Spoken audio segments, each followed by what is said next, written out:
Hi, and welcome to Screens in Focus Podcast, where we share and connect as we spotlight our favorite shows and movies. I'm Diana. And I'm Brooke. And this is episode 44. Today we will be discussing Game of Thrones, Season 8, Episode 6, Season Finale. Oh, man. But before we dive in, how are you doing today, Brooke? I am doing very well. I'm actually tickled pink with my glass of rosé and our chips and salsa. So yeah. I'm feeling mighty fine. Yeah. How are you? I'm doing awesome. I love it. I'm so excited.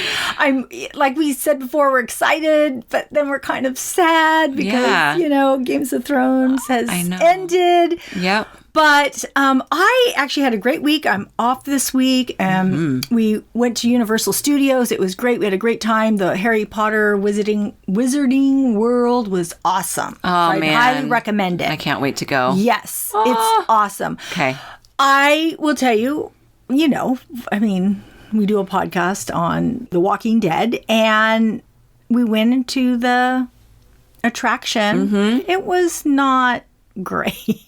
Oh. It was very generic. To me, it had nothing affiliated with The Walking Dead. Oh, really? Not even like a sheriff's car or the hat or nothing. It was just basically walkers. Was it a haunted house? Yeah, it was kind of like a haunted house and people grabbing it. Of course, I was screaming, and it was that part was like I've fun. seen it. One of the people from Modern Family, I don't know what the character's name, but I watched his walkthrough because he was on Ellen DeGeneres' show. Oh my gosh, it was hilarious. He was just getting grabbed left and right, and he was like, you do. "Touch me!" Yeah. I was screaming because you don't want them to touch you. Like, no, touch me. So that part is funny, but I didn't feel like it really had, the Walking Dead feel, like the show part, It wasn't muggy enough. Yeah. So, it wasn't even like hospital bed or, how it, the writing on the doors. I don't know. What? But I know. And then the t-shirts were, I was like, I'm going to buy Walking Dead stuff. And then, it didn't work out.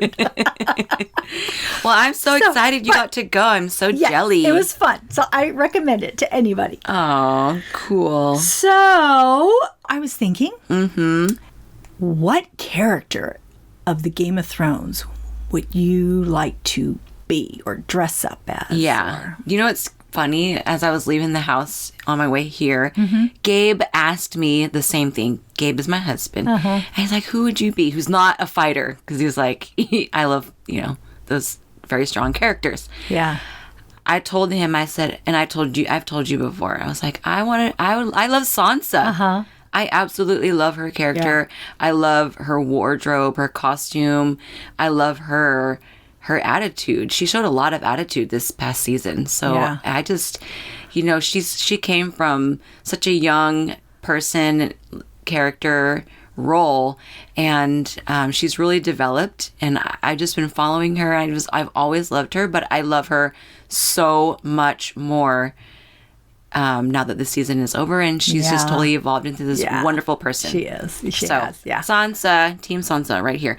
How about you? What Game of Thrones character would you want to be?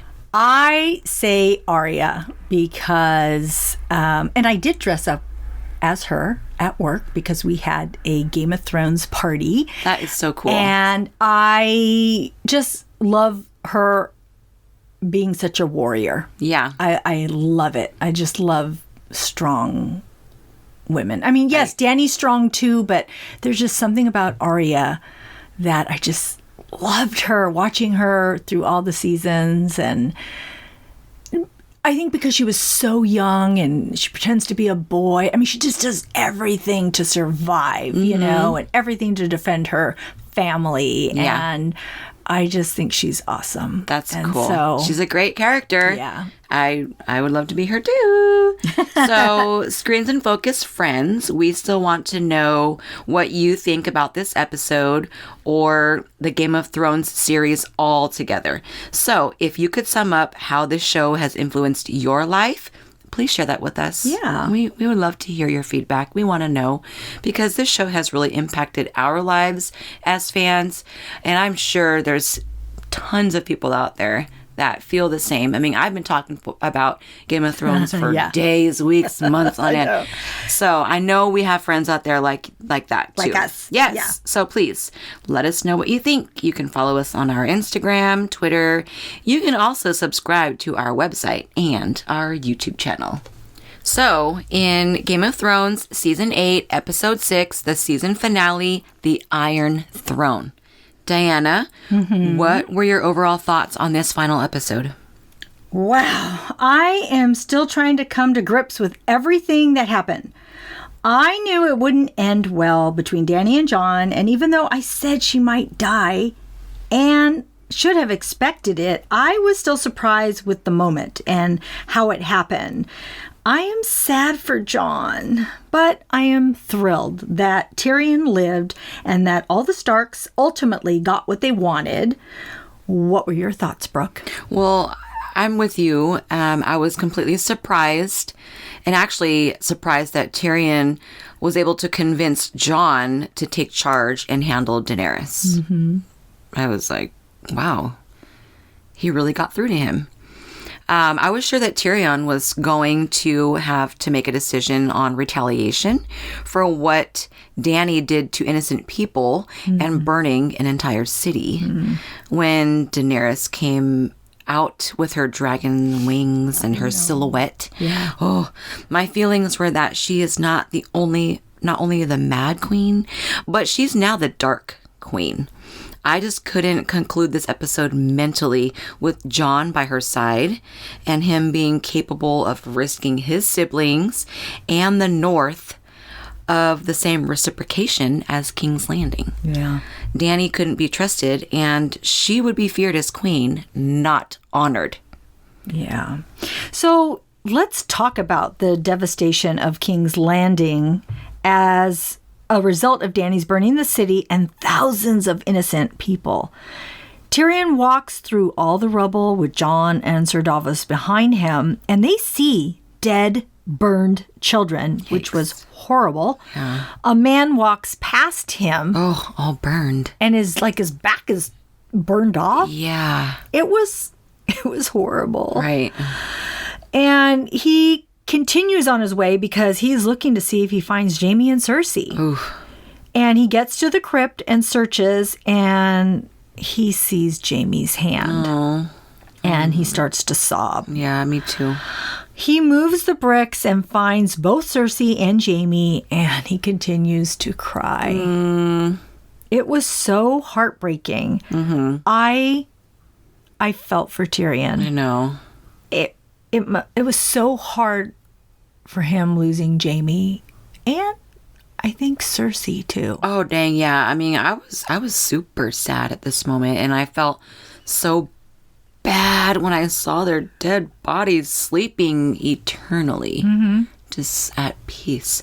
They are twins, and they came into the world together, and ironically, they left the world together. Yeah. I had hope that they would start coughing or opening their eyes, but that's only because, hey, you never know. Right. It could happen. I know. I'm always like, I got to see the dead body. Yeah. So, per Dany's orders, Grey Worm is executing prisoners in the street. I know. Whoa. Yeah. And Daenerys gives a speech in Dothraki and is speaking about her claim as victory. And honestly, I was thinking she reminded me of a certain some German political leader. After wiping out a city, she spoke as if nothing she did was wrong. And she continues, and basically she wants to have all of Westeros and eventually the world. Yeah. What? When would it ever end, Diana? I know. I mean, possibly when she dies, I assume. I don't know. Jon is looking at her, and he doesn't even have a clue what she's saying. And if I were him, I would be running in circles in my mind. I mean, the bodies are still everywhere. This speech was immediately followed by the recent destruction. Yeah.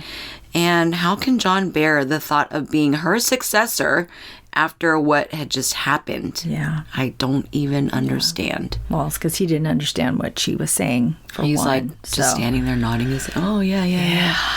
But he could see from her appearance that she was just so powerful and thrilled. So I think he was concerned, like, I don't know what she's saying, but I don't know. Because even Tyrion said, did you get the feeling from her speech that this was it? I don't think so. Mm-hmm. So I want to talk about both Arya and Tyrion warning Jon about Dany. Yeah. I mean, Arya suddenly appeared next to Jon because she had her stealth shoes on. Ninja.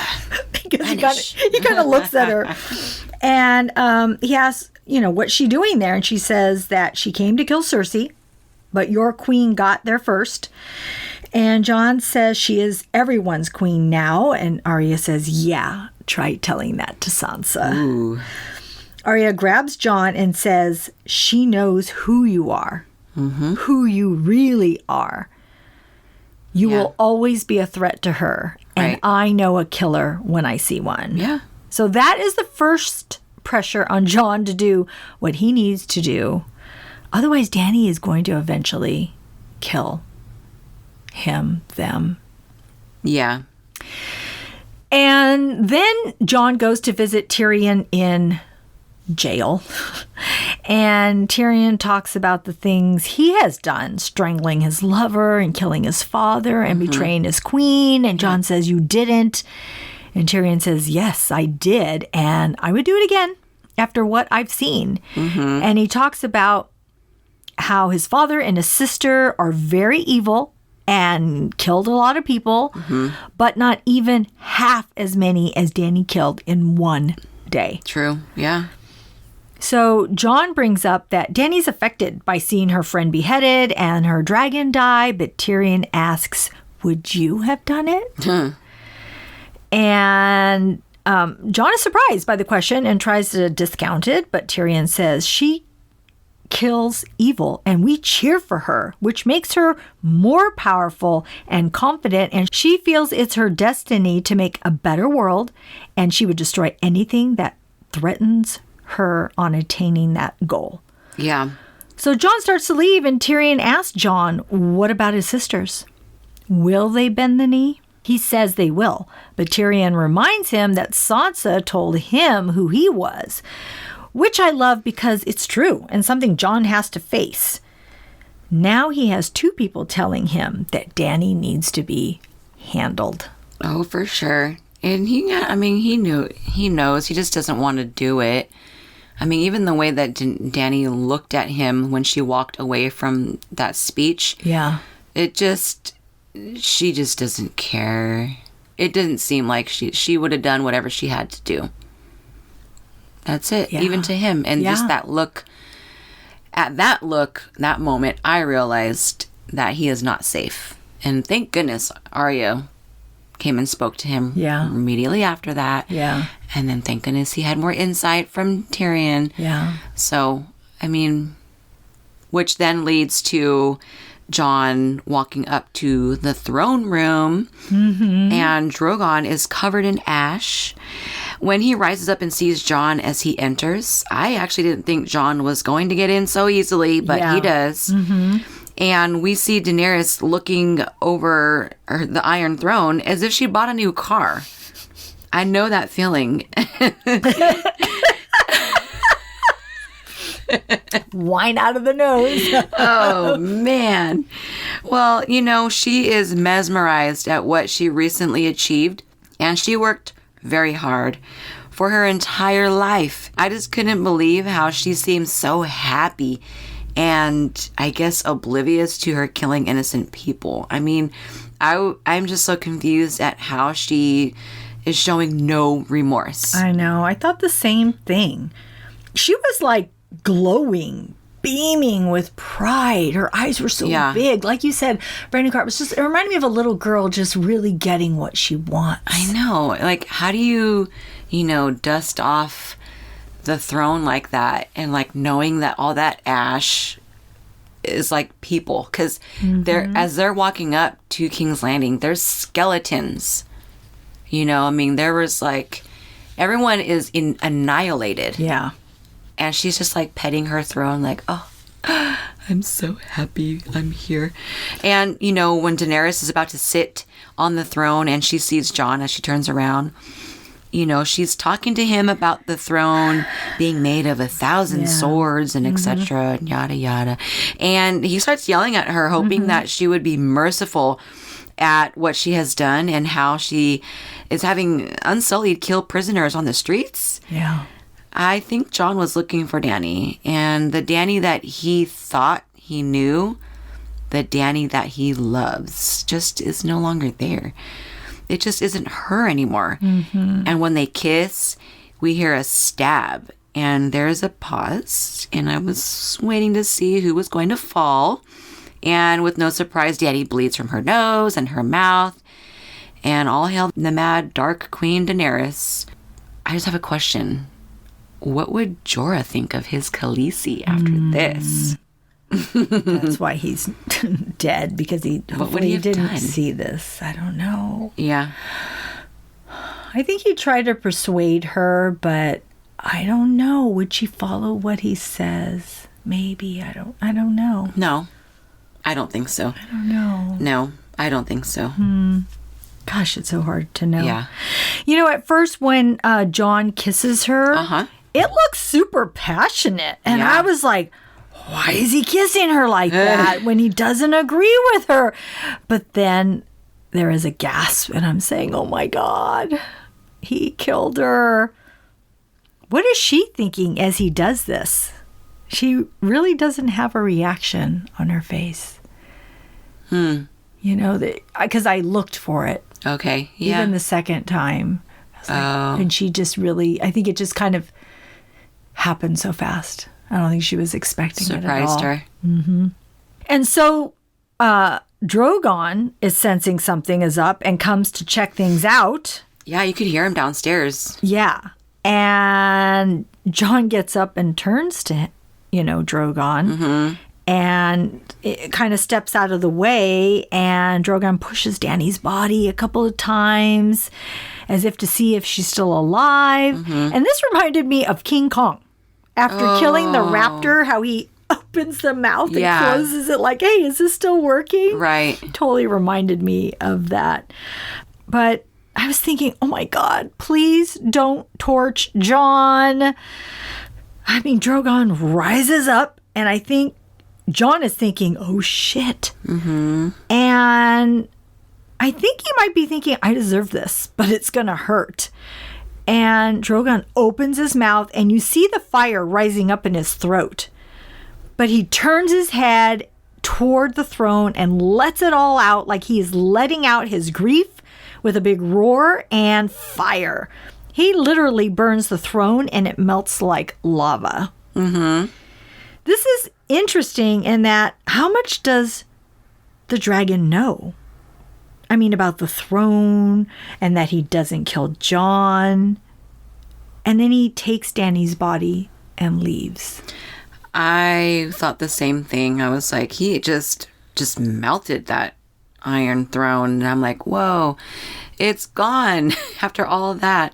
And, I feel like Drogon was thinking, F this throne. It made me, and made me kill thousands of innocent people. And now my mommy's dead. And Jon, you are the rightful heir. And my mommy knew it. But F all of you. I don't want to play anymore. I'm out. I'm leaving. I just felt so bad for him. He just didn't want to be part of it. No. So, the Dragon Pit. Did you think that the setting for the discussion of the implications for the murder of Daenerys was like ironic, like kind of like the ironic place to be? Yeah. I mean, I know it's like they've met there before in other scenes, but just being that she is Mother of Dragons, and that's where it used to be an arena where the dragons were once kept, and it's basically considered a Targaryen graveyard. I thought that was really interesting, like how they were able to film that there. Because once they showed it, I'm like, oh man, I see where they're at. That's crazy. I mean, it's kind of eerie if you ask me.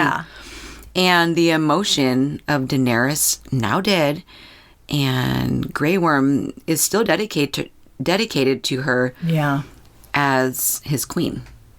I mean, we have Jon, her lover, her nephew, the person who betrayed her and killed her for the better good. I'm so surprised that Jon is a prisoner and not dead. I am especially concerned that he was not killed by Grey Worm. Grey Worm is a changed man after being devastated by his love, Missandei, and I'm sure that he would have taken vengeance on Jon if he had the chance. So I'm a little bit confused to his character, Grey Worm. I feel like it's very complicated, and Grey Worm pushes for Jon's punishment, and instead Jon gets sent to Castle Black, and he will rejoin the Night's Watch forever. Mm-hmm. So it's just very interesting how that took place. You know, and I wondered too why Grey Worm just didn't try and go kill him. But right. I also think he follows who the ruler is. I think he likes that. That makes sense. You know, and so he wants to listen, you know, it's sort of his duty. That's what he needs to do is listen to who's ruling. Because I also found it interesting that Yara wanted justice too. Mm-hmm. Yeah. I was like, holy crap. And then Arya's all, don't you talk about killing my brother. Slit your throat. Yeah. Mm-hmm. Sir Davos is all, calm down, we're friends here. I found that very interesting.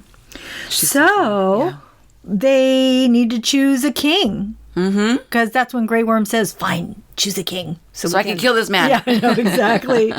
And Samwell brings up basically a democracy, but is laughed at, which I thought was so funny. I'm like, he's so wise. And everybody's all, ha, ha, ha. Let me get my horse and my dog and let them choose to, ha, ha, ha, ha. Love that. But Tyrion talks about having time to think. Mm-hmm. And saying people love stories. And he says it unites people. And there is nothing more powerful than a good story. Nothing can stop it. No enemy can defeat it. And who has a better story than Bran the Broken? Side note, Bran the Broken? That's such a weird name. I know. Who wants to be named Bran the Broken? I know, right? Bran the Broken.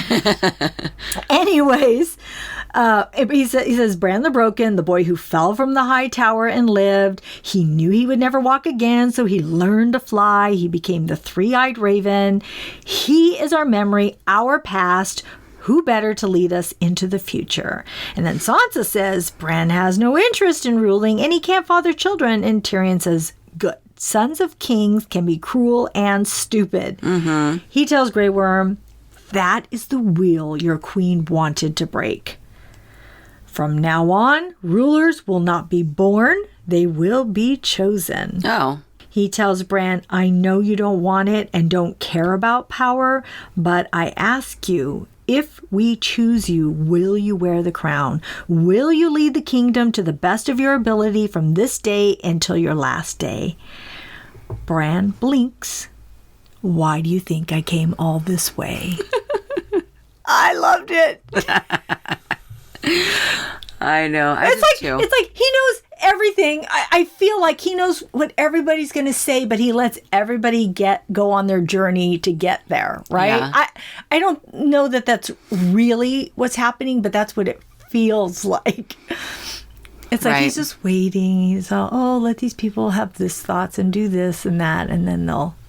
I love it. I know. He's so funny. He just cracks me up, Bran. I mean, he's a very serious role, but like, I think he has the best quotes and the best memes out there. Yeah, like, I know he does. He does. He just makes me laugh. Yes. Bran appoints Tyrion as his hand, and Tyrion does not want to be, and he's, it almost seems as though it's like a punishment to him. Yeah. Yes. Although it's not so bad, right? Tyrion has come a long way. And this story, and it seems fitting that he continues to be a wise wit. So I love it. I love the way Tyrion says, oh no, your grace. I don't deserve it. I don't want it. And Bran says, I don't want to be king.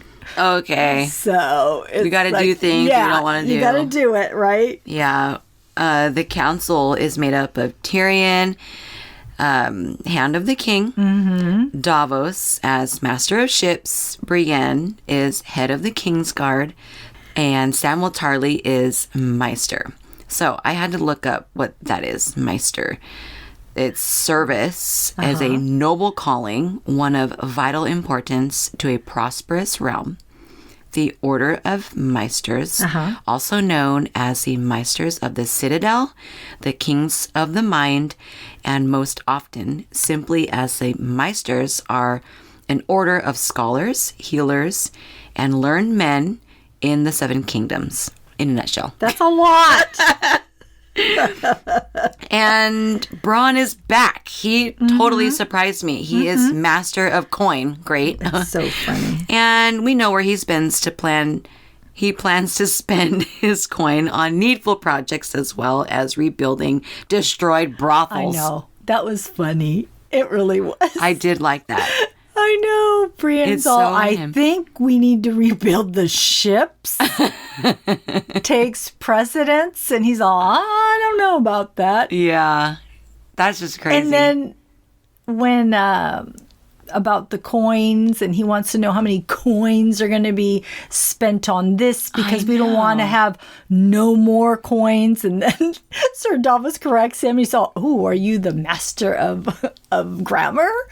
It was cracking me up. Yes, I love that little comedic banter between them. Well, it started out that way too, with Tyrion like adjusting the chairs and like scooching them around, and the chairs are bigger than him. Yes. And then they just go and they like stumble upon Bronn does it and pulls the chair, like, oh my gosh, messes that was it so up. funny. He just looks, I did like that lighthearted. Yes. At the it needed it. Yeah, I feel like it did too. So, and I guess weeks had gone by. So Brienne, wow. Yeah. She has the White Book, and this book is a 300-year-old historical documentation on the members of the Kingsguard. So she turns the pages to Jaime's name, and she fills in the blanks of all his accomplishments that, you know, he had done in her time that she's been aware of. She concludes his story with, he died protecting his queen. I know. Just made me want to cry. You know, for a moment, I thought she was pregnant and was going to write that in the book. Oh, that would have been awesome. That was my initial thought when she opened it up. I'm like, oh my God, is Brienne pregnant? Is she pregnant? Is she pregnant? Is she going to write it? But then she, what I loved though was that she was really honoring him by filling in all that, because I think in earlier episodes, Joffrey had made fun of him. Yes.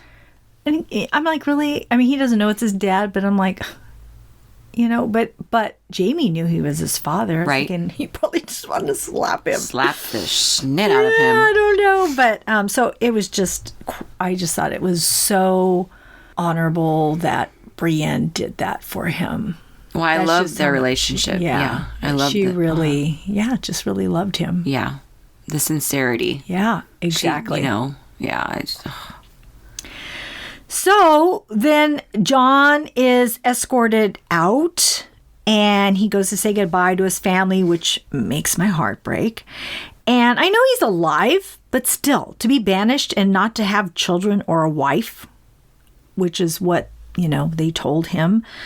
And I know he will probably punish himself for a while, because he did truly love Dany. And even after killing her, he says he doesn't feel right. And as he says goodbye, Sansa asks if he will forgive her. And he says, the North is free, thanks to you. And she says, but they lost their king. And he says, Ned Stark's daughter will speak for them. She is the best they could ask for. Which I thought was just so sweet of him to say that to her. And she's all teary-eyed and they hug. And then he talks to Arya, and she says, I'm not going back north. And Sansa is surprised and wonders where she's going. And she says, what is west of Westeros? And Jon says, I don't know, with a smile. And Arya says, no one knows. It's where all the maps stop. That's where I'm going. And then I smell a spinoff here, which I'm hoping. And then Jon asks about Needle, and she says, right here, while tears stream down her face. And then they hug. Yeah. And then he tells Bran, I'm sorry I wasn't there when you needed me. And Bran says, you were exactly where you were supposed to be. And those are words to live by. Yes. So after everyone said goodbye at the docks, Grey Worm, as Unsullied Commander, he will head to Missandei's home in Nath, where he's truly free. Yeah. That must be an amazing feeling for him and the others. So when the Stark siblings, they also say goodbye at the docks. And, the wolves of Winterfell. Yeah. This is the last time that we will see them all together. Yeah. They will go their separate ways. Jon kneels before Bran, and Jon invites Arya to visit him anytime, although she declines, as she says she cannot. Jon doesn't understand what she meant by that. And he thought it was because she's a woman. And basically, no one will stand in her way of getting in. But in fact, she is heading west to explore the world. She is. I love that. Yeah. So she's always been that sort of lone ranger, or better yet, lone survivor. And that's very suitable for her character to continue her journey. We see her sailing away on her ship with Winterfell sigil, and Sansa is crowned Queen of the North. Yeah. I love the way her hair fell in her wardrobe, and she's being dressed, and she sits on her throne as she's being crowned. And I was just so happy for her at that moment. Her family's legacy is protected and honored by a true heir. And I love that they start to cheer, Queen of the North. And I also love that the Starks all have somewhat of a happy ending. Yes. And I really liked how they cut Sansa, Arya, and Jon interchangeably as they move on with their lives. Right. I love that type of filming. Right. You see Sansa getting dressed and Arya setting sail and Jon reuniting with Tormund and the others. I know. I love that. It's just like we needed that feeling after all of what's been happening. Yeah.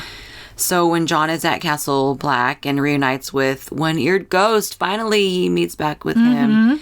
And he's the last of the dire wolves that we have seen. Yeah.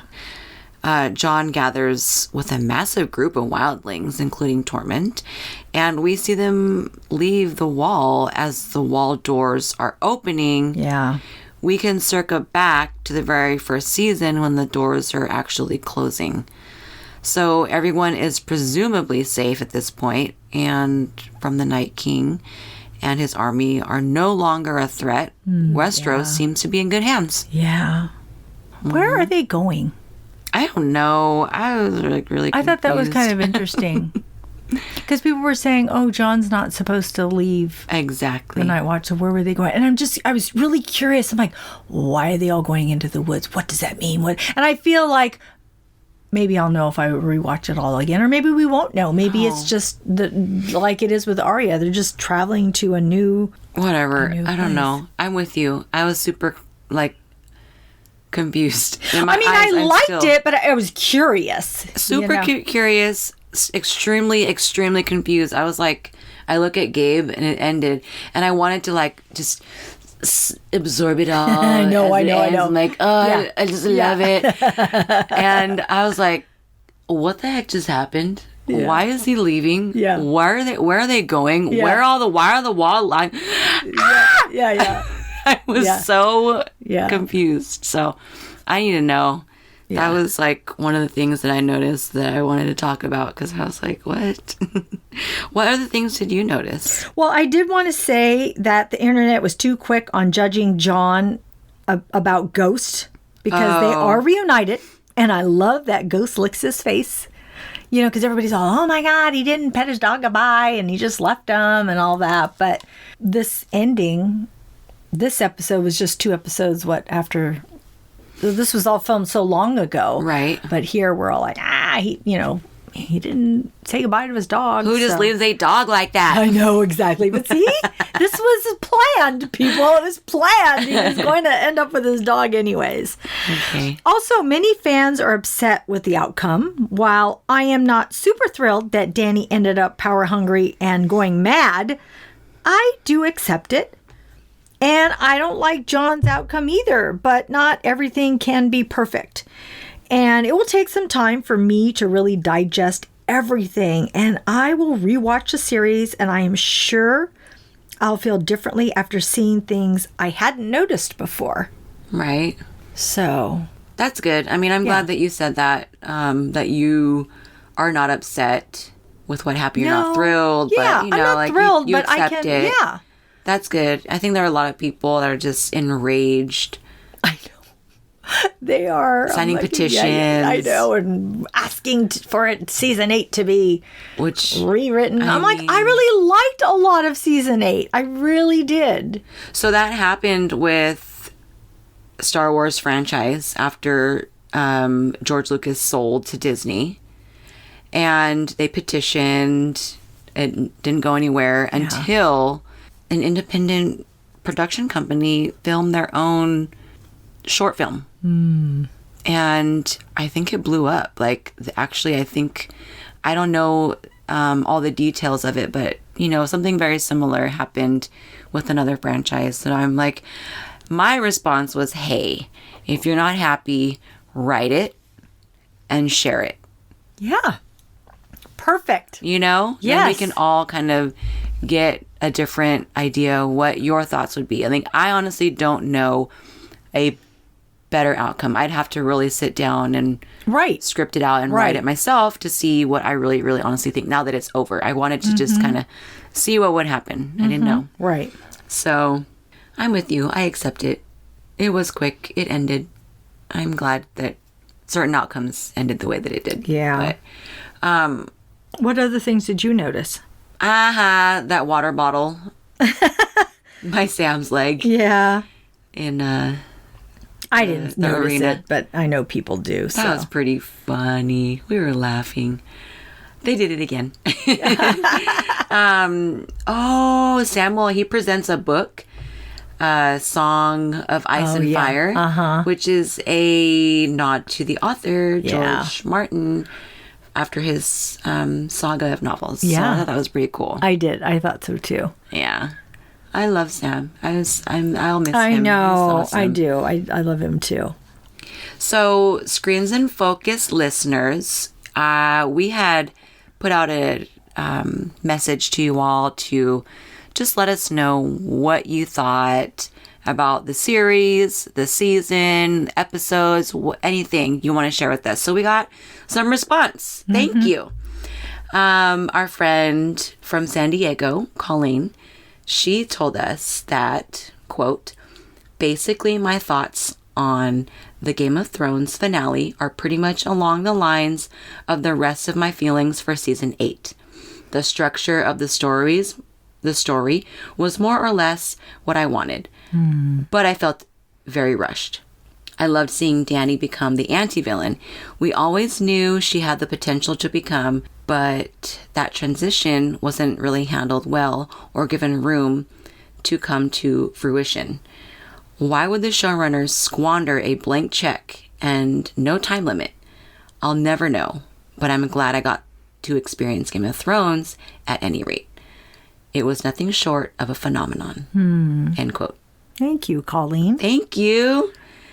Monica from Anonymous says, quote, the show captivated me in the beginning. The art direction was beautiful. Yeah. I thought the scene with Dany and the throne room was well done. Once Jon Snow walked in, even though I'm a huge Snow fan, I wasn't captured by this moment with her. I wasn't feeling his yearning to understand her actions. The only thing that captured any emotion from me was when her dragon appeared, emotional, and took her east. My sadness left with them because the rest of the show felt rushed and uncomfortable. End quote. Thanks, Monica. Yeah, thank you. Those are some really good feedback. You know, we still want more. So let us know. You can follow us on our Instagram, our Twitter. You can even subscribe to our website and our YouTube channel at Screens in Focus. So, Diana. Yes, Brooke. Why do you love Game of Thrones? Because I was sucked in. I love and hated these characters. There are rivalries, battles, and undead, and we always want to see who will win and who will die. We know there will be triumphs, bloodshed, and sacrifices, and it feels so personal because we care. We care because the writing, directing, and performances are top notch. The whole cast and crew threw themselves into this show. We saw young people grow up. We saw characters transform. This was an amazing show that leaves a legacy, and I hate that it's over. Mm-hmm. Brooke? Yeah. Why do you love the Game of Thrones? Well, there has never been anything like Game of Thrones that has caught my interest. This show is a story with so many dynamics and twists and turns. There is a raw nature of originality, and the production created a visual masterpiece. My life would be so different and probably boring without this story. Game of Thrones has touched my heart and left an impression on me for the rest of my life. This show and the actors always amazed me, and this brand will never die. It will be impossible for that to ever happen. And that's why I love the Game of Thrones. So, if you could give an award to your favorite quote, character, or moment, who would you give your award to? Well, shoot. For this particular episode, I would say Jon, because he gave up love and power for duty, family, and morality, which is what I love in a man. For the whole series, I have a tie as usual. I love Tyrion and I love Arya. Tyrion because he's funny and humble, and his story tugs at the heart. And Arya because she is a warrior. She was a kid when this started, and she survived the world on her own. She always knew what she wanted and never wavered. She has so much loyalty and honor and is so skillful, and I love that she is an adventurer, and I admire her so. Aw, that's awesome. Brooke? Yes. Who does your award go to? What is your favorite quote, character, or moment, either in this episode or through the whole series? Well, my award goes to the series of Game of Thrones. But particularly, my award is going to Sansa again. And I just love Sansa. Yeah. Like I have said before, she started out as a girly princess, and she was manipulated and scared, which led to her father's death, which she was also sold to Ramsay Bolton by Littlefinger. Nasty. Yeah. And she was physically abused, and when she had the chance, she grew. She grew so strong and big that she returned her vengeance and swallowed it up with the force of the hounds and spilled blood. Yeah. She became a fierce ruler and is loved by her people. She maintained order to be honored and to protect those who love her. She grew wise, and with wearing her heart on her chest, she is the true Queen of the North. That's so awesome. Thank you. Well, that's our show.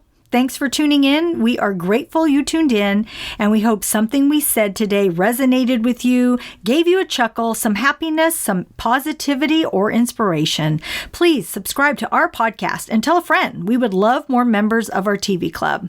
Rate and review the podcast on iTunes and Stitcher. We need your feedback. Yes, we will be uploading a new episode Tuesday, June 11th. Our next show will be on Fear the Walking Dead Season 5. We're also going to be watching Big Little Lies, so stay tuned for that. You can find our website listed in our show notes. See you next time. Bye.